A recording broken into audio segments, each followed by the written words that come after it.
Hello everyone, आप सभी का फिर से स्वागत है। यह घटना चक्र पॉलिटी का डिस्कशन है और हमारा टॉपिक है विविध यानी मिसलेनियस प्रश्नों को हम लोग कवर कर रहे हैं।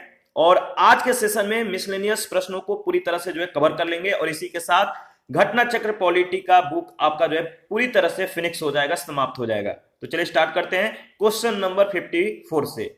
आपको बताना है निम्न में से किसने जिलाधीश को संस्थागत करिश्मा कहा था। निम्न में से किसने जिलाधीश को संस्थागत करिश्मा कहा था। सही जवाब है रजनी कोठारी। रजनी कोठारी ने अपनी पुस्तक पॉलिटिक्स इन इंडिया में जिलाधीश को संस्थागत करिश्मा कहा था। 55 है, निम्नलिखित में से कौन सा कथन सही नहीं है। चार ऑप्शन है, बताइए कौन सा कथन सही नहीं है। देखिए, मैडम कामा भारतीय राष्ट्रीय कांग्रेस की प्रथम महिला अध्यक्ष थी, यह कथन सही नहीं है। ठीक है, भारतीय राष्ट्रीय कांग्रेस की प्रथम महिला अध्यक्ष एनी बेसेंट थी और इन्होंने 1917 में कलकत्ता में हुए कांग्रेस के 32वें अधिवेशन की अध्यक्षता की थी, जबकि मैडम कामा जर्मनी के स्टुटगार्ट नगर में 22 अगस्त 1907 को हुई अंतर्राष्ट्रीय सोशलिस्ट कांग्रेस में तिरंगा फहराने के लिए प्रसिद्ध हैं। और अन्य प्रश्नगत जो कथन है बिल्कुल सही है। क्वेश्चन नंबर 56 है, निम्नलिखित कथनों पर विचार कीजिए। पहला कथन है प्राण और दैहिक स्वतंत्रता के संरक्षण का मूल अधिकार आपातकाल में निलंबित नहीं किया जा सकता। क्या यह सही है? तो बिल्कुल सही है। भारत के उपराष्ट्रपति को उनके पद से राज्यसभा के द्वारा पारित किए गए और लोकसभा के द्वारा सहमत व्यक्त किए गए संकल्प के द्वारा हटाया जा सकता है। यह भी कथन सही है। तीसरा कथन है वर्तमान में राज्यसभा में विपक्ष के नेता भी अरुण जेटली हैं, तो यह कथन सही नहीं है। योजना आयोग के अध्यक्ष श्री मोंटेक सी अहलुवालिया हैं, यह भी कथन सही नहीं है। तो ए ऑप्शन आपका बिल्कुल सही है, पहला दूसरा कथन सही है। देखिए, हम लोगों ने पूरी टॉपिक को अच्छे से डिस्कशन किया है। ये मिसलेनियस प्रश्न है, सारे प्रश्न आपको पता होना चाहिए। अगर नहीं है तो शुरू से आप पूरी डिस्कशन को रिवीजन कीजिए। देखिए, प्रश्नकाल के दौरान मोंटेक सी अहलुवालिया योजना आयोग के उपाध्यक्ष थे। योजना आयोग के अध्यक्ष प्रधानमंत्री होते थे। 1 जनवरी 2015 को योजना आयोग के स्थान पर नीति आयोग का गठन किया गया है।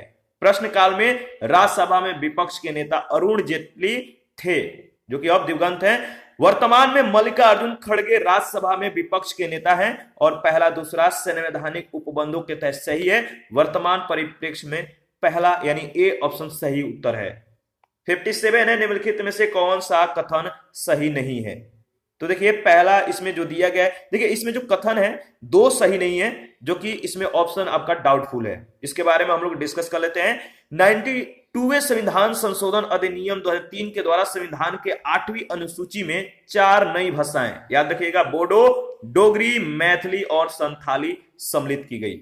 इस संशोधन के फलस्वरूप 8वीं अनुसूची में दी गई कुल भाषाओं की संख्या 22 हो गई और 1950 में जब संविधान लागू किया गया था तो उस समय 8वीं अनुसूची में 14 भाषाएं थी। 1 नवंबर 1858 को घोषित ब्रिटिश सामग्री विक्टोरिया के घोषणा पत्र को भारतीय स्वतंत्रताओं का अधिकार पत्र कहा जाता है। तो बी और डी दोनों गलत है। 58 है, निम्नलिखित कथनों का परीक्षण करें और नीचे दिए गए कूटों से सही उत्तर का चुनाव करें। पहला है उच्च न्यायालय के न्यायाधीश अपने पद पर 62 वर्ष तक की आयु तक आसीन रहते हैं। दूसरा, जिस राजनीतिक दल को 4 या अधिक राज्यों में मान्यता प्राप्त होती है वो राष्ट्रीय स्तर का दल होता है। तीसरा कथन है कोई विधेयक दंड विधेयक है या नहीं, इसका निस्तारण अध्यक्ष लोकसभा के द्वारा किया जाता है। संज्ञेय अपराध वह अपराध होता है जिसमें बिना वारंट गिरफ्तारी की जा सकती है। देखिए, चारों कथन बिल्कुल सही है और इसका सब सही जवाब होगा D option. 1, 2, 3 and 4 statement is right statement.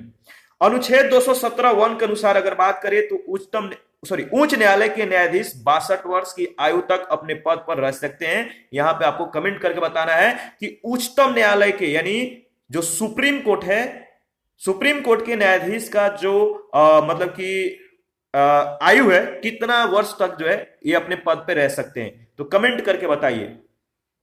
और वह राजनीतिक दल जो राष्ट्रीय स्तर का दल होता है जिसमें 4 या अधिक राज्यों में या राज्य स्तरीय दल के रूप में मान्यता प्राप्त है। अनुच्छेद 110(3) के अनुसार अगर बात करें तो लोकसभा अध्यक्ष जो है धन विधेयक होने का प्रमाणन करता है और ऐसे अपराध संज्ञेय अपराध कहलाते हैं जिनमें बिना वारंट के गिरफ्तारी की जा सकती है।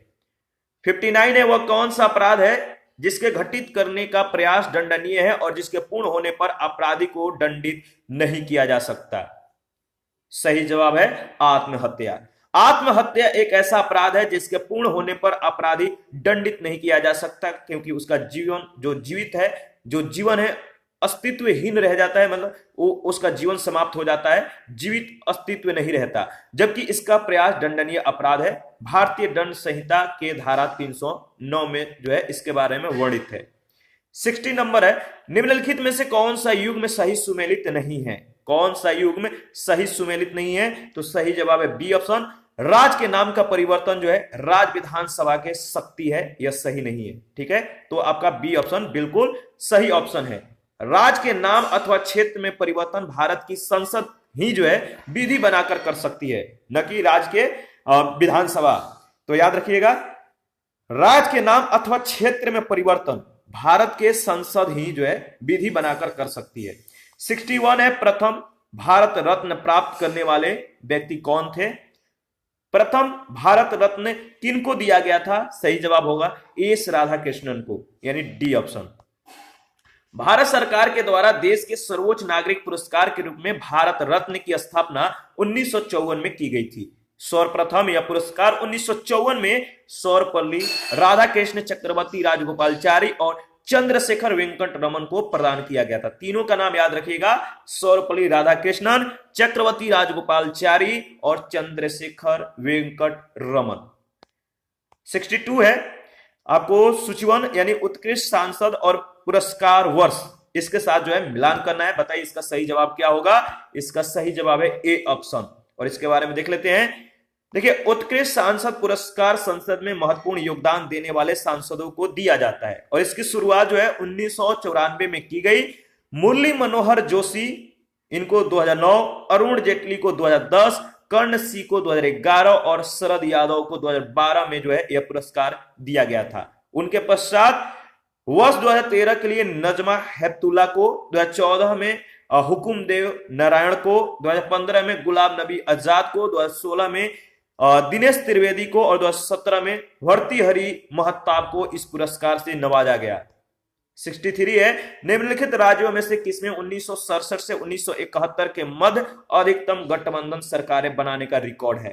1967 से 1971 के मध्य अधिकतम गठबंधन सरकारें बनाने का जो रिकॉर्ड है किस राज्य में है? सही जवाब है बिहार में।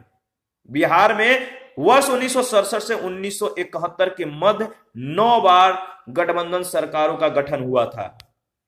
64 है, सरोज जायसवाल किस रूप में विख्यात हैं? सरोज जायसवाल किस रूप में विख्यात हैं? तो अग्रणी अंतरराष्ट्रीय विधि विशेषज्ञ, इंटरनेशनल कोर्ट ऑफ आर्बिट्रेशन के पूर्व सदस्य सरोज जायसवाल प्रख्यात अंतरराष्ट्रीय विधि विशेषज्ञ हैं। 65 है, वह भारतीय जो अंतरराष्ट्रीय युद्ध विरोधी संगठन का अध्यक्ष 1988 में नियुक्त किया गया था, वे कौन है? तो सही जवाब होगा नारायण देसाई थे। अंतरराष्ट्रीय युद्ध प्रतिरोधक जो है एक अंतरराष्ट्रीय युद्ध विरोधी संगठन है जिसमें 40 से अधिक देश संबंध है। इसका मुख्यालय लंदन में यूके में है और इसकी स्थापना 1921 में बिल्थोवेन नीदरलैंड में हुई थी और इस संगठन के अध्यक्ष जो है इनके रूप में नारायण देसाई को 1988 से 1991 के लिए जो नियुक्त किया गया था। 66 है, सूची 1 सूची 2 के साथ आपको मिलान करना है। तो देखिए, नरेंद्र सिंह फरवरी 1985 से फरवरी 1988 के मध्य अंतरराष्ट्रीय न्यायालय के अध्यक्ष रहे थे और एएन राय जो है 26 अप्रैल 1973 को भारत के मुख्य न्यायाधीश नियुक्त हुए थे। आरके त्रिवेदी 18 जून 1982 से 31 दिसंबर 1985 तक भारत के मुख्य निर्वाचन आयुक्त रहे और अशोक देसाई भारत के महान्यायवादी रह चुके हैं। तो ध्यान रखिएगा। 67 है, निम्नलिखित में से कौन जून 2009 में सृजित भारतीय विशिष्ट पहचान प्राधिकरण के प्रथम महानिदेशक नियुक्त किए गए? 2009 में सृजित भारतीय विशिष्ट पहचान प्राधिकरण के प्रथम महानिदेशक नियुक्त किए गए श्री राम सेवक शर्मा। ठीक है, डी ऑप्शन। जून 2009 में सृजित भारतीय विशिष्ट पहचान प्राधिकरण UIDAI के प्रथम अध्यक्ष श्री नंदन नीलेकनी नियुक्त किए गए थे। RS शर्मा इसके प्रथम महानिदेशक एवं मिशन निदेशक थे। उन्होंने 31 जुलाई 2009 को पदभार ग्रहण किया था और 12 जुलाई 2016 से इस पद का नाम मुख्य कार्यकारी अधिकारी यानी CO कर दिया गया। वर्तमान में इसके CO सौरभ गर्ग हैं। 68 है, सीमा प्रबंधन विभाग निम्नलिखित केंद्रीय मंत्रालयों में से किस एक का विभाग है? सीमा प्रबंधन विभाग निम्नलिखित केंद्रीय मंत्रालयों में से किस एक का विभाग है? इसका सही जवाब होगा गृह मंत्रालय का। सीमा प्रबंधन विभाग गृह मंत्रालय के अधीन है।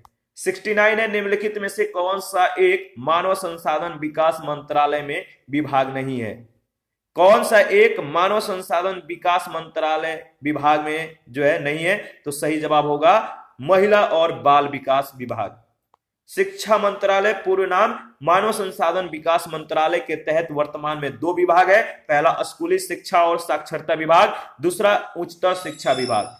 उच्चतर शिक्षा विभाग के अंतर्गत ही तकनीकी शिक्षा विभाग उप विभाग के रूप में शामिल है। महिला और बाल विकास विभाग 1985 में मानव संसाधन विकास मंत्रालय के अंतर्गत ही स्थापित किया गया था। 30 जनवरी 2006 से यह स्वतंत्र मंत्रालय के रूप में अस्तित्व में है। ठीक है, आगे बढ़ते हैं। नेक्स्ट क्वेश्चन है 70 नंबर है, खाद्य और पोषण मंडल भारत सरकार के कौन से मंत्रालय के अधीन कार्यरत है? खाद्य और पोषण मंडल भारत सरकार के कौन से मंत्रालय के अधीन कार्यरत है? इसका सही जवाब दीजिए। देखिए, खाद्य और पोषण मंडल फूड एंड न्यूट्रिशन बोर्ड, जिसकी स्थापना 1964 में की गई थी, प्रारंभ में खाद्य और कृषि मंत्रालय के अधीन था। 1993 में यह महिला और बाल विकास विभाग के अधीन कर दिया गया, जो कि तब मानव संसाधन विकास मंत्रालय के अधीन था। वर्तमान में यह महिला एवं बाल विकास मंत्रालय के अधीन है। 71 है, भारतीय प्रेस काउंसिल एक क्या है? भारतीय प्रेस काउंसिल एक क्या है? अर्ध न्यायिक वैधानिक संस्था है। बी ऑप्शन आपका बिल्कुल सही है। भारतीय प्रेस काउंसिल एक स्वायत्त अर्ध न्यायिक वैधानिक संस्था है, जिसकी सर्वप्रथम स्थापना 1966 में संसद के 1965 के अधिनियम के तहत की गई थी। राष्ट्रीय आपात के दौरान इस अधिनियम को निरसित कर 1 जनवरी 1976 को इसे भंग कर दिया गया था। पुनः भारतीय प्रेस काउंसिल अधिनियम 1978 के तहत इसे पुनर्जीवित किया गया। ध्यान रखिएगा। Next question 72, press council of India का अध्यक्ष कौन है? प्रेस काउंसिल ऑफ इंडिया के अध्यक्ष कौन है? तो याद रखिएगा, प्रश्नकाल में सर्वोच्च न्यायालय के सेवानिवृत्त न्यायाधीश न्यायमूर्ति मार्कंडेय काटजू को 5 अक्टूबर 2011 को 3 वर्ष के लिए प्रेस काउंसिल ऑफ इंडिया का अध्यक्ष नियुक्त किया गया था। वर्तमान में उच्चतम न्यायालय के सेवानिवृत्त न्यायमूर्ति चंद्रमौली कुमार प्रसाद अक्टूबर 2014 से इसके अध्यक्ष हैं। उन्होंने दूसरे कार्यकाल के लिए 22 मई 2018 को इसका अध्यक्ष बनाया गया। और 73 है, निम्नलिखित में से कौन सा भारत के क्षेत्रवाद के उदय का कारण है? तो सही जवाब है असंतुलित विकास, सांस्कृतिक पहचान खोने का भय और राजनीतिक वर्चस्व, उपरोक्त सभी। तो सही जवाब होगा उपरोक्त सभी।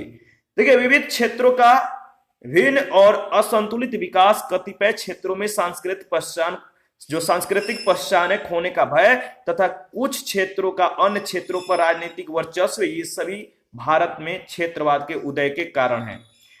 राष्ट्रीय जल विकास एजेंसी की स्थापना की गई कब? तो 1982 में। ध्यान रखिएगा, 1982 राष्ट्रीय जल विकास एजेंसी की स्थापना जुलाई 1982 में की गई थी। इसका उद्देश्य जल संसाधनों के अनुकूलतम उपयोग के लिए जल स्थानांतरण संपर्कों का विकास करना है। 75 है, निम्नलिखित का सही कालानुक्रम क्या है? तो सही कालानुक्रम के अनुसार आपको बताने हैं इसका सही जवाब क्या होगा। तो सबसे पहले ताशकंद समझौता, इसके बाद भारत सोवियत संधि और शिमला समझौता, और लास्ट में फरक्का समझौता, यानी ए ऑप्शन आपका बिल्कुल सही है।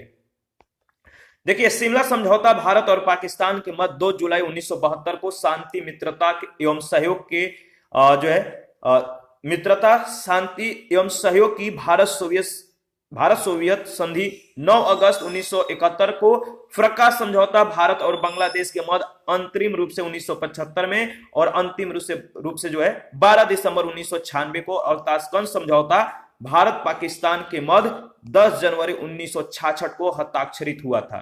ठीक है, इसलिए पहला ऑप्शन जो है सही है। 76 है, भारत पाकिस्तान संघर्ष के परिणाम स्वरूप बांग्लादेश स्थापित हुआ। किस भारत पाकिस्तान संघर्ष के परिणाम स्वरूप बांग्लादेश स्थापित हुआ? तो दिसंबर 1971। दिसंबर 1971 में हुए भारत पाकिस्तान संघर्ष के फलस्वरूप बांग्लादेश का जन्म हुआ था। 16 दिसंबर 1971 को पाकिस्तानी सेना ने बिना शर्त आत्मसमर्पण कर दिया और पूर्वी पाकिस्तान स्वतंत्र राष्ट्र बांग्लादेश के रूप में स्थापित हुआ। शेख मुजीबुर रहमान इसके पहले प्रधानमंत्री बने। 77 नंबर है, निम्न किन देशों ने लिटे को प्रतिबंधित किया है? किन देशों ने लिटे को जो है प्रतिबंधित किया है? इसका सही जवाब होगा भारत, श्रीलंका और संयुक्त राज्य अमेरिका।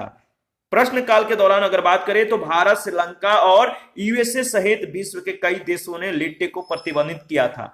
वर्तमान में भारत, अमेरिका, ब्रिटेन, श्रीलंका एवं यूरोपीय संघ सहित कुल 22 देशों ने लिटे को जो है आतंकवादी संगठन के रूप में सूचीबद्ध किया है।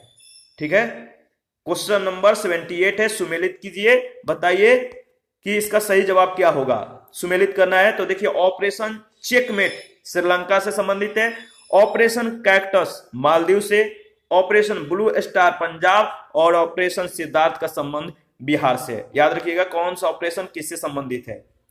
79 है, बहुजन हिताय बहुजन सुखाय आदर्श वाक है। किसका? बहुजन हिताय बहुजन सुखाय आदर्श वाक है ऑल इंडिया रेडियो का। ध्यान रखिएगा। 80 नंबर है, आतंकवादी संगठन लश्कर ए तैयबा का संस्थापक है। आतंकवादी संगठन लश्कर ए तैयबा का संस्थापक है हाफिज मोहम्मद सईद। लश्कर ए तैयबा दक्षिण एशिया में सक्रिय एक आतंकवादी संगठन है। पाकिस्तान आधारित इस आतंकी संगठन की स्थापना हाफिज मोहम्मद सईद और जफर इकबाल ने की थी।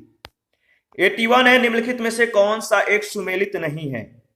बताइए, 4 ऑप्शन है, कौन एक सुमेलित नहीं है? तो शांत घाटी आंदोलन का जो संबंध है बाबा आमटे से दिया गया है, जो कि सुमेलित नहीं है।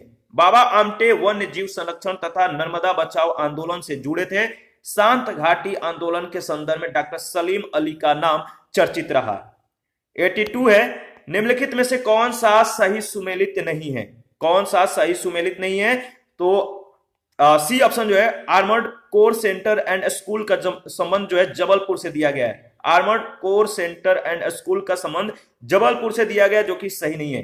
दक्षिणी वायु सेना कमान का मुख्यालय तिरुवनंतपुरम केरल में स्थित है। पूर्वी नौसेना कमान का मुख्यालय आंध्र प्रदेश के विशाखापत्तनम में अवस्थित है और arm corps centre and school Ahmednagar Maharashtra में स्थित है, न कि जबलपुर में। Army medical corps centre and school Lucknow Uttar Pradesh में स्थित है। इस प्रकार विकल्प सी का युग्म में सुमेलित न होने के कारण सही जवाब सी ऑप्शन होगा। 83 है, भारतीय नौसेना में सेना के लेफ्टिनेंट कर्नल के समक्ष कौन होता है? तो सही जवाब होगा कमांडर। भारतीय सेनाओं में विभिन्न पदों की श्रेणियां जो है इस प्रकार दिए गए, थल सेना फील्ड मार्शल, इसके बाद वायुसेना में मार्शल ऑफ द एयरफोर्स, नौसेना में एडमिरल ऑफ द फ्लीट कहलाते हैं। जनरल, इसके बाद थल सेना में general, lieutenant general, major general, brigadier, colonel, lieutenant colonel, major, captain और आपका जो है लेफ्टिनेंट। और वायुसेना में यही पोस्ट जो है जो फील्ड मार्शल होता है, marshal of the air force, air chief marshal, air marshal, air vice marshal. तो देख सकते हैं ब्रिगेडियर को वायुसेना में एयर कमोडोर कहते हैं और नौसेना में कमोडोर कहते हैं। कर्नल जो है थल सेना में, वायुसेना में ग्रुप कैप्टन और नौसेना में कैप्टन होते हैं। लेफ्टिनेंट कर्नल वायुसेना में विंग कमांडर होते हैं और नौसेना में कमांडर होते हैं। थल सेना में मेजर होते हैं और वायुसेना में स्क्वाड लीडर होते हैं और नौसेना में जो है लेफ्टिनेंट कमांडर होते हैं। तो इस तरह से आप देख सकते हैं। 84 है, भारतीय थल सेना की ऑपरेशन कमांड्स कितनी है? जून 1999 के अनुसार पूछा गया है, तो सही जवाब होगा 6। जून 1999 के अनुसार भारतीय थल सेना की ऑपरेशन कमांड्स को जो है 5 भागों में बांटा गया था, जो कि वर्तमान में 6 हैं और इस प्रकार है। उत्तरी जो कमान है इसका मुख्यालय उधमपुर जम्मू कश्मीर में, दक्षिणी कमान का मुख्यालय पुणे में है, मध्यवर्ती का लखनऊ में, पूर्वी का कोलकाता में, पश्चिमी का जो है चंडीगढ़ में है और दक्षिण पश्चिमी का जयपुर में है, जो कि 15 अगस्त 2005 से क्रियाशील। इसके अतिरिक्त प्रशिक्षण कमान का मुख्यालय शिमला में भी मतलब शिमला में भी है, तो याद रखिएगा, ध्यान रखना इसको, शिमला में है। क्या है? प्रशिक्षण कमांड का मुख्यालय। 85 है, सीमा सुरक्षा बल की स्थापना कब की गई थी? सीमा सुरक्षा बल की स्थापना 1965 में की गई थी। ठीक है, देखिए जो सीमा सुरक्षा बल है बीएसएफ है, इसका गठन 1 दिसंबर 1965 को किया गया था, जो भारत तथा पड़ोसी देशों के सीमाओं पर तैनात किए जाते हैं, और इसका मुख्यालय कहां पर है? नई दिल्ली में। 86 है, आंतरिक सुरक्षा अकादमी अवस्थित है। आंतरिक सुरक्षा अकादमी स्थित है कहां पर? माउंट आबू में। भारत सरकार के गृह मंत्रालय के अंतर्गत आंतरिक सुरक्षा अकादमी माउंट आबू यानी राजस्थान में स्थापित की गई है। 87 है, भारत के प्रथम विधि विश्वविद्यालय की स्थापना अगस्त 1987 में कहां हुई थी? सही जवाब है बंगलुरु। भारत के प्रथम विधि विश्वविद्यालय national law school of India university की स्थापना 1986 में बंगलुरु में की गई। इसे तत्व संबंधी 1986 के संसदीय अधिनियम 29 अगस्त 1987 को जो है अधिसूचित के तहत वैधानिक दर्जा प्रदान किया गया। 88 है, विधि विश्वविद्यालय कहां पर स्थापित किया गया? देखिए प्रश्नकाल के समय 1990 तक केरल और नई दिल्ली में जो है विधि विश्वविद्यालय नहीं था। बंगलुरु में प्रथम विधि विश्वविद्यालय national law school of India की स्थापना 1986 में की गई।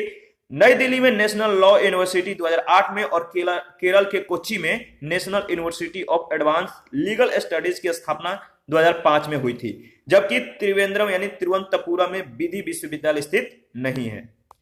89 ने कथन ए कह रहा है कि भारत में जातियों का राजनीतिकरण हो रहा है, कारण भारतीय राजनीति में जातिवाद बढ़ता जा रहा है। इसका सही जवाब क्या होगा? तो ए और आर दोनों सत्य है, आर ए का एक मान स्पष्टीकरण है। ध्यान रखिएगा, भारतीय राजनीति में जातिवाद बढ़ रहा है, जातियां दबाव समूह के रूप में उभर रही हैं तथा जातियों का राजनीतिकरण हो रहा है, इसलिए ए और आर दोनों सही है, और कारण कथन का सही व्याख्या भी करता है। 90 नंबर है, 2003 में गोरखाओं को ओबीसी का दर्जा दिया गया। 2003 में गोरखाओं को ओबीसी का दर्जा दिया गया, सही जवाब उत्तराखंड में। 2003 के अंत में उत्तराखंड सरकार ने गोरखाओं सहित 2 अन्य समुदायों को जो है अन्य पिछड़ा वर्ग यानी ओबीसी का दर्जा प्रदान किया था।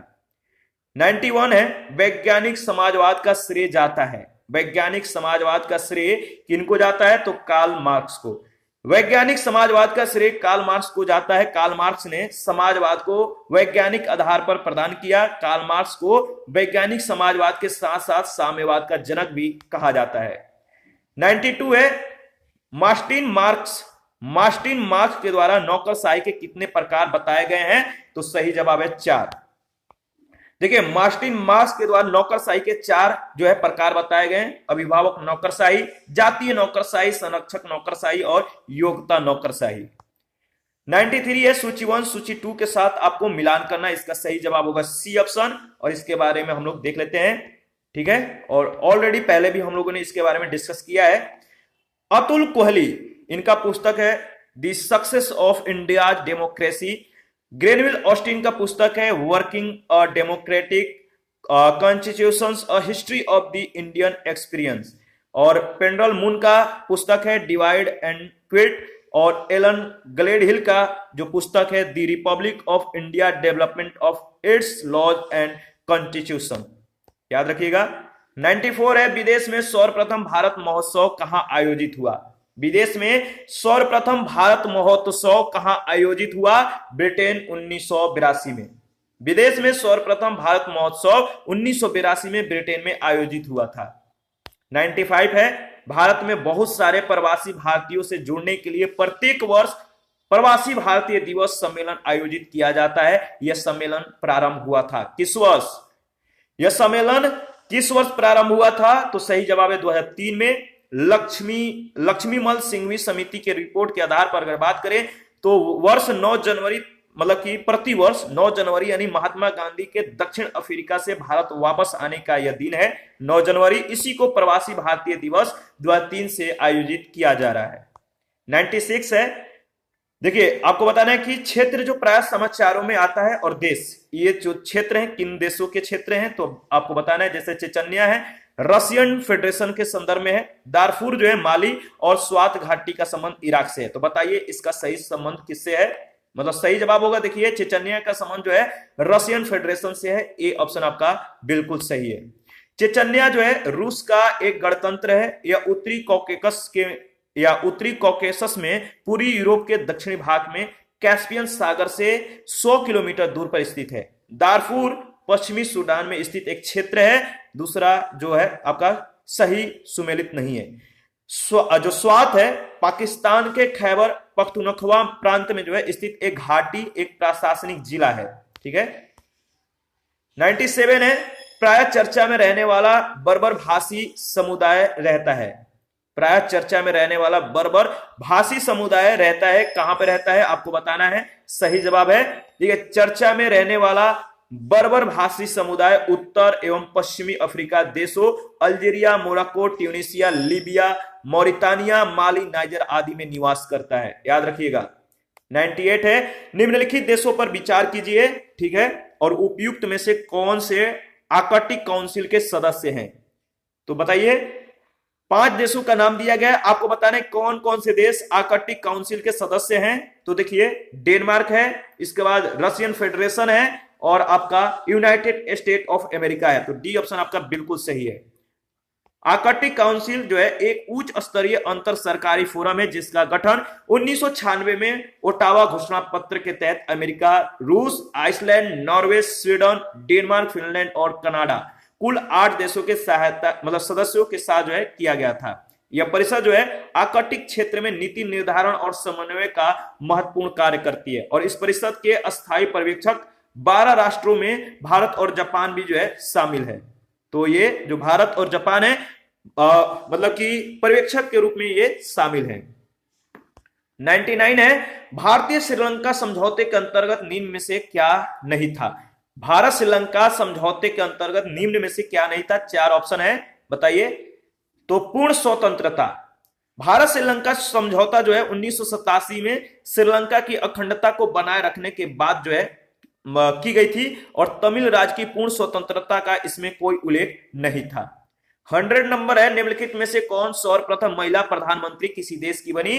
तो सही जवाब है, बताइए, भंडार नायके, श्री माओ भंडार नायके जो है ये किसी देश के सर्वप्रथम महिला प्रधानमंत्री थी। श्री माओ भंडार नायके 1960 में श्रीलंका की प्रथम महिला प्रधानमंत्री बनने के साथ यह विश्व के किसी भी देश की प्रथम महिला प्रधानमंत्री बनी थी। क्वेश्चन नंबर 101 है, यानी 101 नंबर, निम्नलिखित यूरोपीय यूनियन देशों में फिलिस्तीन राज्य को आधिकारिक मान्यता देने वाला प्रथम कौन है। निम्नलिखित यूरोपीय यूनियन देशों में से फिलिस्तीन राज्य को आधिकारिक मान्यता देने वाला प्रथम कौन है। तो सही जवाब होगा Sweden. A option is right option.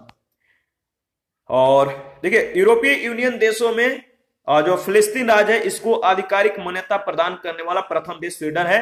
अक्टूबर 2014 में स्वीडन के द्वारा फिलिस्तीन राज्य को जो है आधिकारिक मान्यता प्रदान की गई। क्वेश्चन नंबर 102 है, यूएन के द्वारा, क्वेश्चन नंबर 102 है, यूएन के द्वारा सन किस ईस्वी को आपको बताना है कि अंतरराष्ट्रीय महिला वर्ष के रूप में मनाया गया। तो यूएन के द्वारा सन 1975 को अंतरराष्ट्रीय महिला वर्ष के रूप में जो है मनाया गया, ध्यान रखिएगा। और क्वेश्चन नंबर 103 है, अंतरराष्ट्रीय विकलांग दिवस कब मनाया जाता है। अंतरराष्ट्रीय विकलांग दिवस 3 दिसंबर को मनाया जाता है। अंतरराष्ट्रीय विकलांग दिवस 3 दिसंबर को मनाया जाता है। संयुक्त राष्ट्र महासभा ने 1981 को अंतरराष्ट्रीय विकलांग वर्ष के रूप में घोषित किया था। संयुक्त राष्ट्र संघ ने 3 दिसंबर 1992 से प्रतिवर्ष अंतरराष्ट्रीय विकलांग दिवस के जो है या दिवस को मनाने की स्वीकृति जो है प्रदान की थी।